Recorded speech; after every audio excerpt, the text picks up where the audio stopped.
This is Nottingham Forest, a club with a rich history of success. Once champions of England and two-time champions of Europe. And now thanks to Big Nuno, they are back in Europe in the Conference League. Granted though, they have lost Elanga to Newcastle United, but even bigger news, they've kept their star man in Morgan Gibbs-White. Which makes me confident they'll do well next year, but not under Nuno. That's right guys, I've become the brand new manager at Nottingham Forest for the foreseeable future. And my goal is to not only try and win the Conference League, but to go on to win the big one again with Forest and win them the Champions League.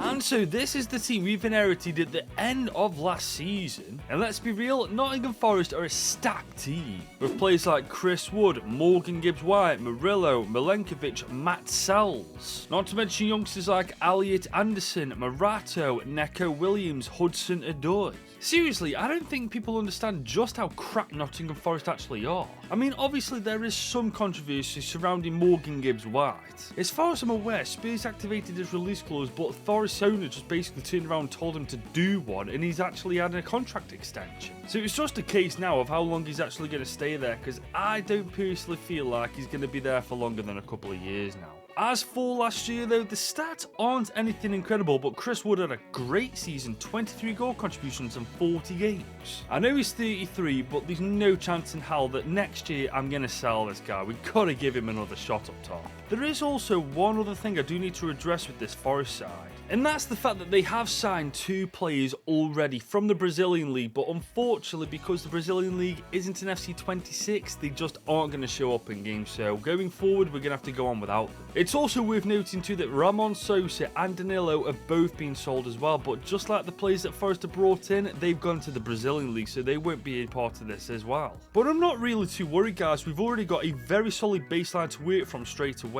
And there's plenty of players in real life that Forest are linked to, so that's going to help us out in our first proper season in charge of them. However, next season we have to perform big time because Morgan Gibbs-White will not stay at the club any longer, I don't believe, unless we get Champions League football and get it pretty damn soon. As we start the brand new campaign with Nottingham Forest, I felt like we had to stick to what's going on in real life. That's why I've saw Matt Turner and Jota Silva, because both of them in real life are supposed to be leaving. Now obviously Jota Silva's not moving to Italy in real life, he's going to Portugal, but if you think for a second I'm waiting here until Sporting put a bid in, which may not happen, you're off your rocker lad. This does however give us just under 100 million to spend now. And to be honest, there's quite a bit we can do with that money. Remember guys, we're in Europe with Nottingham Forest, we want to be winning that Conference League this season. And considering Elanga left to join Newcastle and we haven't got Jota Silva anymore, a right midfielder could be the answer. We could improve our midfield a little bit more, maybe bring a left midfielder in. Regardless of what we actually do with that money though, all I know is we got a lot to spend, and if spent correctly, we could be lifting silverware this season. So with that being said, our first signing into position we desperately need quality in, as we signed Dan Indoy from Bologna for only 20 million. I do think that Napoli are after him in real life, but as far as I'm aware, Nottingham Forest are leading the race. And he looks like a great player guys, he's absolutely rapid, he's got decent dribbling, half decent eye for goal, only 24. And last year he got 8 goals and 4 assists in 30 games in the Serie A, so hopefully not only can he bring that to Nottingham Forest, he can also develop very well as a player.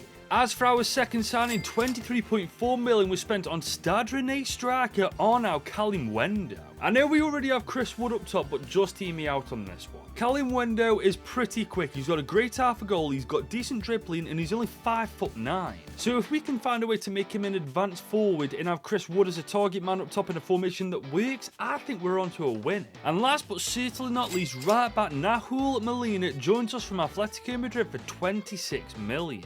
And to be fair guys, he looks absolutely fantastic. He's rapid, really well-rounded stats for a fullback.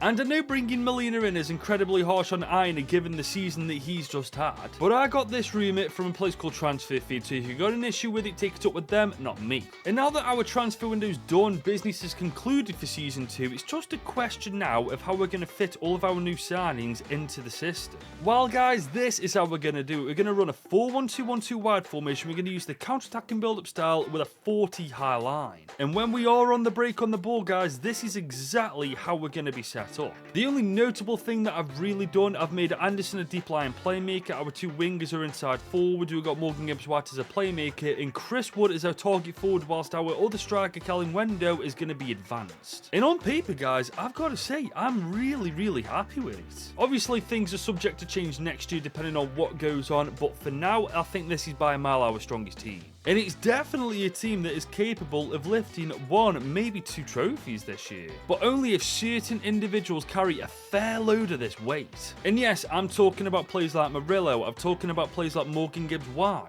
New signings are now Calvin Wendo and Dan Ndoye. If these 4 players have decent campaigns for us, I'm telling you now, we may just be adding a couple of trophies to our cabinet. And so we've reached the end of our first season in charge, guys, and I'm telling you now, I think we're onto something new with Forest because the improvement is pretty damn decent. And the stats actually do look a little bit stronger than last year, so I'm thinking we may have just sneaked into that top 6. Then again, though, on paper, nobody, and I mean nobody's happy. Okay, maybe we haven't done as well as I thought we had. Bloody hell, what on earth is this? 16th in the Prem? Are you joking? That is actually my... Okay, do you know what, actually? Looking at the table closely, we're like 3 points outside of the 12th position, so it's not actually that bad, but it's still not good, is it? I mean, we finished 15 points behind Newcastle, and they were exactly where we were last season. Good God, how I'm not sacked is a miracle. Because we've also had a stinker in the FA Cup, and Burnley smashed us in the Carabao Cup. Bloody hell, we have really, well and truly stunk the gaff out, haven't we? I think it's safe to say next year we need an overhaul, man. We cannot keep playing like this, because obviously it just doesn't work. I think our best bet's actually reverting back to the 4-2-3-1 wide formation, and when we're on the ball, having our players in these sort of positions, man, because this is basically what Forest did last year.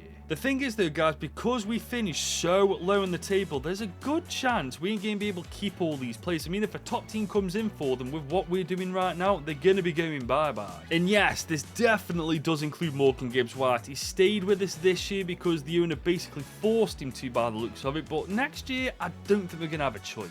Oh, and by the way, remember when I said we had European football? Well, that was apparently a lie, because as you can see, we were supposed to be in the Conference League and we are nowhere to be seen at all. So yeah, our first proper season with Forest can go into the bin because that's where it belongs. But next year, if we don't get raided too much, hopefully we can rebuild this team properly and we can get Nottingham Forest straight back to where they belong in the fight for European football. And if you think I can do it, leave this video a big old thumbs up and smash that subscribe button if you're new around here. Unfortunately though, as we enter the new season with Forest, we've kind of been raided by the bigger teams. Hudson-Odoi's left, so is Sanger, Anderson and Ryan Yates. We do, however, though, have a stupid amount of money to spend on the team now. So, you know, it swings and roundabouts. I will say, though, I'm gobsmacked nobody came in for Gibbs-White, man. I thought he'd have been the first one out of the door. He, however, remains a pivotal part of this team, and the lucky thing is, I know exactly what we need to do with this team in order to progress with them this year. I personally think the tactics and formation are bang on this season. We just need to replace the positions that we've lost, so we need 2 CDMs and a left midfielder. Once we sorted that out with the 120+ million, we'll be laughing all the way to Europe again. And so for that left midfielder role, I went for someone who's already Premier League experienced in Cairo Matoma from Brighton for only 22 million. He's got at least 3 good years left in him, 82 rated, rapid with great dribbling, and to be honest, he's not the kind of player that's out of our range right now. Remember, last year it was abysmal for us. We need to build up slowly, and he's the kind of player that we can sort of go for and get away with.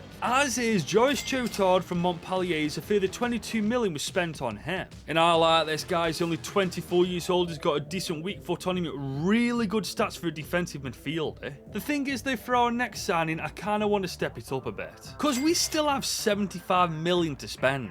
And honestly, that means we can throw our weight around a little bit. I know that we had a poor finish last year, but money definitely talks, as we've seen in the real life transfer window. And this is all the proof you need, as 50.7 million has just signed us a fantastic CDM in Johnny Cardoso. And as you can see, he's one of our best players now, only 24 years old, so much time to improve. He's 6'1" as well. He's literally the perfect CDM for us right now. And when you see the team on paper now, it is safe to say the players that we've just brought into the team have leveled it up and then some. I'm just hoping that these guys can play better than last year, because if not, we are going to be in a little bit of trouble. Good grief though, look at this. We've gone from a relegation battle to just being outside the top 6. That is actually insane. Okay, the 4-1-2-1-2 wide is absolutely ass. I'm never using that formation again. What's actually mental is on goal difference, we're only 3 points outside of Champions League football. I can't lie, that does actually sting a bit, man. We were so close. And we were close to winning the FA Cup, but Brighton put a stop to us in the semis. And to be fair, we didn't do too bad in the Carabao Cup. So when you compare this season to last year, it's not even close, man. We've leveled up and then some. And Jesus, I ain't kidding. Look at the state of the team now. Guys, I don't know what the chefs are cooking and catering, but I'm liking it. They need to keep doing what they're doing. Bro, I'm being deadly serious. Look at the individual improvements on most of our players, man. This is absolutely ridiculous for season 3. And the stats are just beyond belief as well. Morgan Gibbs-White, 33 goal contributions in 46 games. The thing is, because we haven't got Champions League football next year, we might end up losing them after all. To be fair though, we lost all 4 of these players for quite a bit of money, and look what it's done to the team this year, so maybe losing Gibbs-White won't be such a bad thing after all. One thing's for certain though, guys, this team is back on track, and next year I intend on keeping them on this track and going further down the path. And guys, the board must have heard what I've just said, because they backed me and then some. 73 million this year. And the best thing is, nobody's actually coming for our players. And here's the proof in the pudding, guys, and I do find this really hard to believe, because the fact that nobody wants any of these players is just a joke to me. But I'm not complaining. These guys got us a top 8 finish last year, so hopefully if we just improve upon it, it can help us get into that top 4. And in order to do that, I think we need a stronger keeper than Sal's now, and a better left back than Aine. I know that replacing Sal's this early might seem harsh, but I've quite literally got no choice. Because as you can see, he is indeed retiring at the end of this season. If he wasn't, I probably would leave him in goal for 1 more year, but because he is, like I've just said, I've got no choice. I will say though, I think I found a quality replacement for him long term, and he only cost us 29.5 million. I'm of course talking about Michel Di Gregorio, who's just come from Nice. He's only 29, 84 rated, and because of goalie's longevity and career mode, we've got at the very least 5 years with him. As for the fullback though, I want someone with Premier League experience, not too expensive but quality at the same time, and I think Fedi Kadioglu fits into that bill. I mean, his contract's expiring, he's 83 rated. He'll cost a maximum of 30.1 million. Yes guys, he ticks every box imaginable. He's literally exactly what I'm after. And guys, for only 28 million, he has now become a Nottingham Forest player to wrap up our transfer window. And yes guys, it is safe to say I'm happy with how the team looks. Not a single weakness up and down the pitch. We are ready for whatever the season's got to throw at us. I mean, granted, Chotard is the weakest link in the team, but he's 81 rated mid-20s. This guy will grow to like 82, 83 rated by the end of the season. I'm telling you, these boys are going to cook this year, and I think European football is definitely on the cards again. And guys, judging by the goals and assists this year, I'm sticking by my guns. We've got European football this year. I don't care if it's the UCL, Conference League or Europa, we've got it in some format. I mean, come on, Callum Wendo, 23 and 38, 20 and 42 for Gibbs-White, 29 and 40 for Matoma.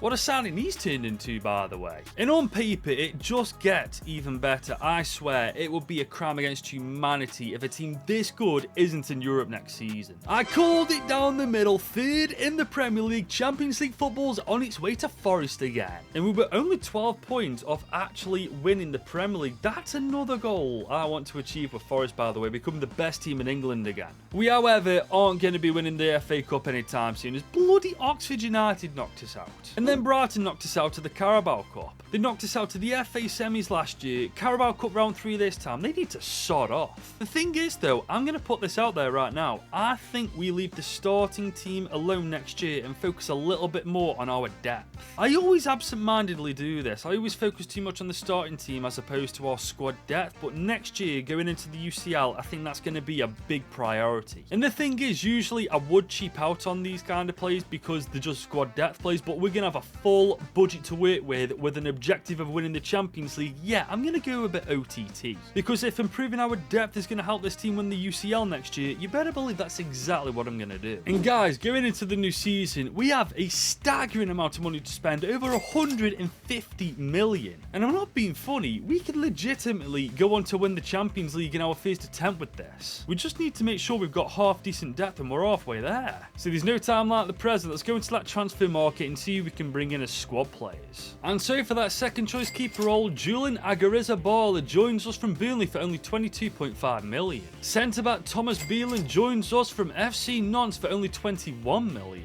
A further 17.3 million was spent on Crystal Palace's Czech Decore to provide that much needed Premier League experience for the bench. Another 25 million was spent on Frankfurt's Fares Chiavi, who will prove to be a great second choice option for that cam role for Morgan Gibbs White.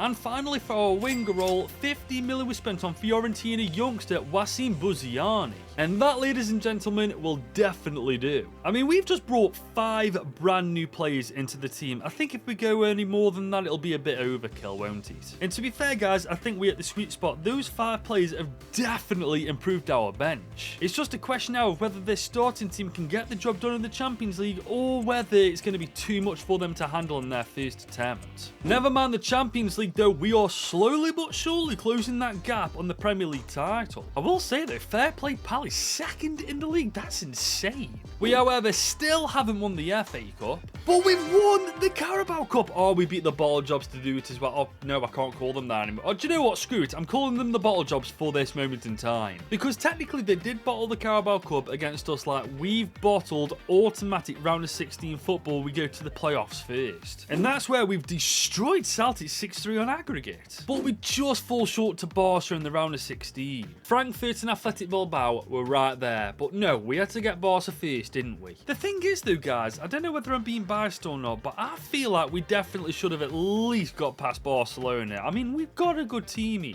Maybe we could do with replacing Choto with somebody better, a stronger centre-back than Milinkovic. But that's next season's problem, isn't it? For now, we got to take the W's, and look at the stats, man. If there's ever a W we're going to take from this season, this'll be it. 41 and 57 for Kalimuendo, 25 and 9 for Ndoye, 13 and 12 for Matoma, 12 and 16 for Gibbs White. Yeah, our front four are cracked. I truly do think it's just a case of replacing these pair next year, because it's clearly not the attack letting us down, it's our defence, and once we sort this out, I think that might be the last piece to the puzzle solved. And guys, trust me when I say we aren't messing around anymore. We want to win the Champions League. I've just brought in a multiple-time Champions League winner. That's right, guys, Eder Militao is now a Nottingham Forest player for 49.7 million. I know, I can't believe we got a player this good for that cheap. He's got 89 pace, 88 defending, 84 physicality, 88 rated. And if you think this was a good signing, wait till you see who I'm bringing in for that CDM role. Because 70 million big ones was just spent on Brighton CDM Carlos Beliebe. I know, it's my third Brighton player, but can you blame me? They're stacked. He's an absolute monster, man. 6 foot, 25 years old, literally perfect stats for the CDM role. And I've just this second clicked in. I think this is the first time I've signed him on FC25. But there's the first time for everything, as he is now in this Forest side, which looks better than ever. And seriously, we can't just be going for the Champions League this year, we've got to at least be striving for the Premier League too. Because not only is our starting team fantastic, the bench is just as stacked as well now. I personally feel like the title in UCL is on the cards, it's just whether the boys can do it on the pitch. And guys, we've smashed it. We are 2 points clear, top of the table. We're the best team in England once again with Forest. I'm actually buzzing with that. Look at the teams we beat to the post. That's the first trophy I'm after in the cabinet already this season. It's just that UCL now. I'd be lying though if I said I didn't want to win the FA Cup, but Chesterfield of all teams put a stop to that. But we've once again won the Carabao Cup. Chesterfield knocked us out of the FA Cup, but we won the Carabao. That makes no sense. But we're once again doing it the odd way in the Champions League, as we've only just made the playoffs. And it's there we smash Atalanta 5-2, we've smashed Bayern Munich 3-0, destroyed Inter 6-1, and we narrowly beat Juve in the semis. We're playing Leverkusen in the final. Can I just say as well, Atalanta, Bayern Munich, Inter Milan and Juve, that is not an easy freaking cup run. And to be fair, Bayer Leverkusen are not going to be an easy team to beat. Hey, that's cheating. Wirtz doesn't play for them anymore, man. He should be at Liverpool. Liverpool. In fairness though guys, with the team looking this damn good going into the final, I'm not actually that worried at all. Especially with Kalimundo up top getting 41 goal contributions in 61 games, 29 and 57 for Ndoye, 17 and 15 for Gibbs White, 14 and 8 for Matoma. And bear in mind, Leverkusen rock the 3 at the back formation. They're going to be easy to split apart. And hopefully we can do just that, as we are now only 90 minutes away from not only becoming the best team in England, but the best team in the world.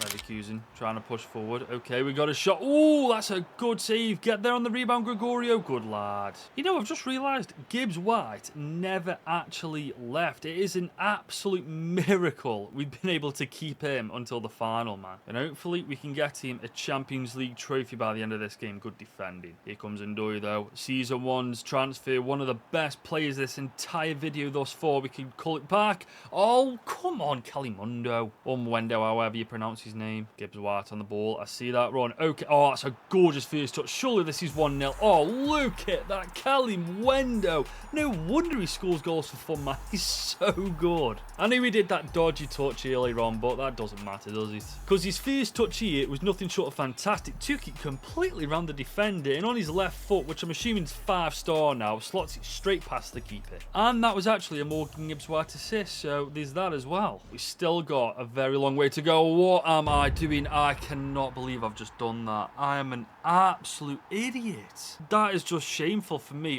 What am I doing? I've literally just given them a goal. Bro, that had not better come back to bite me in the backside. I swear I will not be happy. But here they come once again. Murillo this time on the ball. Oh, I don't like this. Oh, get it out. Good lad. Gibbs White. We're going to find Matoma. Matoma, underrated player since he's joined us. Finds Kadioglu, his former teammate, well, his new teammate actually, from Brighton. Kalimundo, ball roll inside. Can we get it? Oh my God!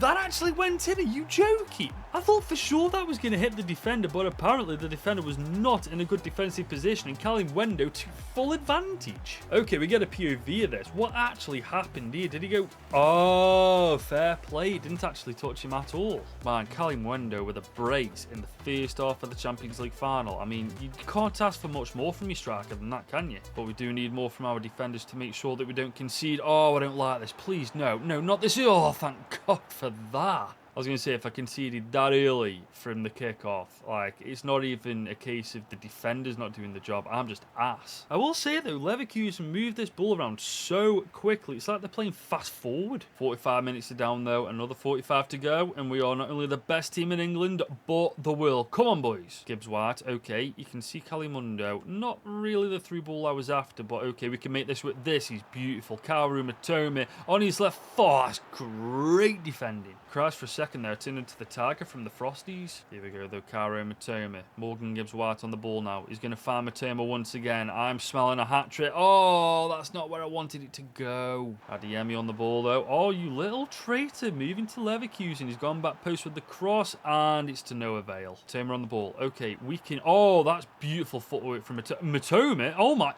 What a goal that would have been, Matoma. Gibbs White on the... Oh, that's a good... I don't know why I try. Headers just don't work, do they? But hang on a second. That's a penalty. What the hell was that for? We'll take it regardless. Morgan Gibbs White on the penalty to get his goal in the final. And he takes his chance. Top right. Bins. Beautiful. That's the cushion we've been after. Captain leading the show. 3-1 up. We are edging closer and closer to that Champions League trophy. Christ above. Wow. I'm actually in shock. Oh my God, that has got to be one of the best goals I've ever conceded. Well, okay, our 2-goal cushion vanished just as quickly as Arsenal's title hopes next year. On the ball though, Ndoye, okay, we can make... Oh, Ndoye, that is gorgeous. Ndoye, oh my Lord, that was beautiful. We restore our 2-goal cushion thanks to, quite simply, a beautiful strike from Ndoye. I mean, look at this, the drag back of dreams right there. Another touch to get past the defender, the rifle top left bins, mwah. I feel I could do that in every single final I play, but every single final I play, we just score bangers. And I feel like from this position, with the time that isn't left in the game, it's surely got to be ours to lose now, man. I mean, there's no way they can get back into it from here. Okay, they've got a free kick from that. Not quite sure how that works, but okay, we'll run with it regardless. Dembele's on it, and oh, you are actually kidding me. How the hell does that go in? I mean, it's a gorgeous free kick to be fair, but come on, how that went in is BS. Doesn't really matter though, the full-time whistle's gone. 4-3, the game ends on the night. So not only are we the best team in England, in my opinion by a country mile, but we are the best team now in the world. I'm proud of that, you know, guys. We did that by keeping a fair amount of Nottingham Forest players in the actual side. We kept Morgan Gibbs-White, we kept Murillo, we kept Sells as long as possible. And on top of that, we won back-to-back Carabao Cups. I don't think you lot know how difficult that actually is. That's like once in a blue moon achievement. I'd actually argue that's harder than winning the Premier League, which is actually what we did this season. As you know though, not only did we win the Premier League, we have won Nottingham Forest their 3rd ever European trophy. And that means my job with them is complete. If you've enjoyed this video, would like to see more content like this in the near future, drop it a big old thumbs up and smash that subscribe button if you're new around here. Thank you guys for watching. If you'd like to see another video right now, YouTube recommends you to watch this.